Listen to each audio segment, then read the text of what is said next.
Tanggal 13 September hari ke-257.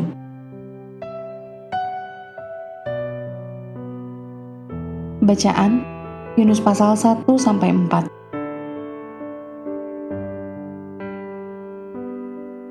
Kasih anugerah Tuhan. Garis besar. Saat Allah memberi tugas kepada Yunus untuk menyampaikan kabar kebangkitan rohani di Niniwe, Nabi Yunus dengan berat hati memilih berlayar ke Tarsis, yaitu ke arah yang bertentangan. Namun Tuhan tidak membiarkannya pergi begitu saja.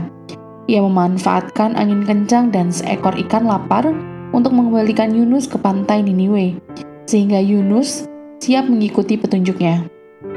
Dengan pesan singkat yang diberikan oleh Tuhan, Yunus menjadi saksi salah satu kebangkitan rohani teragung dalam sejarah, di mana seluruh penduduk Niniwe, dewasa maupun anak-anak, bertobat. Lihat pasal 3 ayat 5. Namun, Yunus tidak merasa senang dengan kebangkitan rohani penduduk Niniwe, karena ia khawatir musuh abadi Israel tidak akan mendapat hukuman. Oleh karena itu, Tuhan memberi pelajaran kepada Nabi Yunus mengenai kasih karunia-Nya.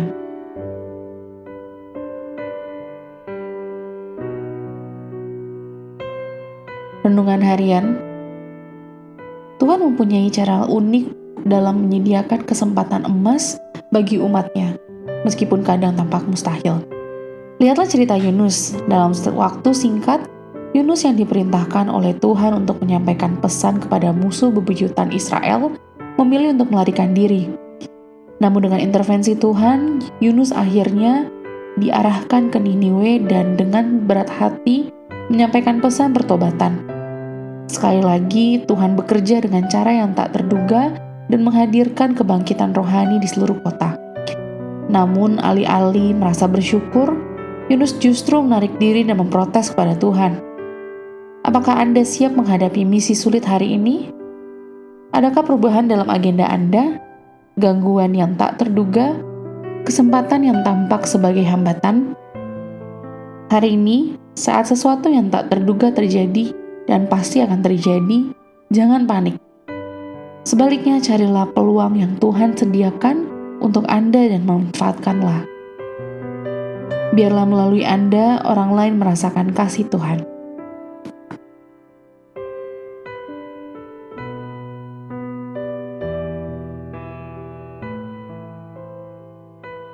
Anugerah menyerupai Allah dan mengecewakan iblis.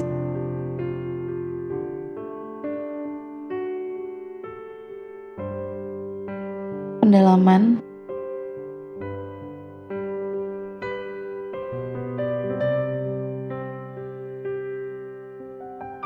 Misi mustahil dan menakutkan. Yunus pasal 1 ayat 1-3. Misi yang diberikan kepada Yunus bukanlah tugas yang ringan. Niniwe yang kini berada di Mosul, Irak, dikenal sebagai kota yang sangat kejam. Dari temuan arkeologi, Raja Asyur melakukan tindakan biadab terhadap musuhnya yang dikalahkannya. Perhatikan apa yang dilakukan Raja Asyur kepada musuhnya yang kalah berdasarkan penemuan arkeologi. 3.000 tawanan kubakar dengan api. Mayat mereka saya jadikan pilar. Pemimpin mereka saya kuliti, kulitnya aku sebar ke tembok kota. Beberapa orang saya potong tangan, jari-jari dan hidungnya. Sebagian lagi saya cungkil matanya.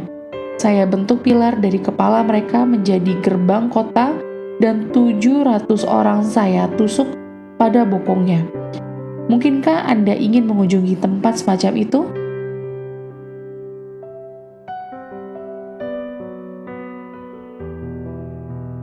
Kisah Yunus. Apakah terjadi? Mungkinkah terjadi?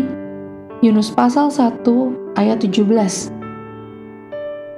Terdapat setidaknya 2 catatan nyata mengenai orang yang ditelan oleh hiu atau paus dan selamat yang terdokumentasi untuk menyaksikan kejadian itu, sama seperti yang dikisahkan dalam Yunus pasal 1 ayat 17. Sebagai jawaban atas pertanyaan, apakah mungkin Yunus ditelan oleh ikan besar? Periksalah Matius pasal 12 ayat 38-41. Mendapatkan konfirmasi dari sumber yang otentik.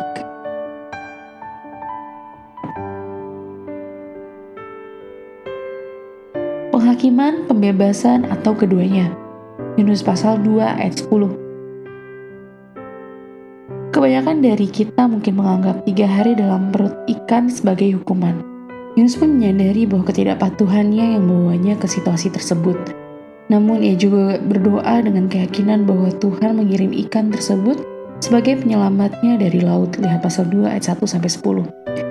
Hukuman yang tampak mengerikan ini menjadi alat penyelamatan, mirip dengan kisah salib dan subur beberapa abad kemudian.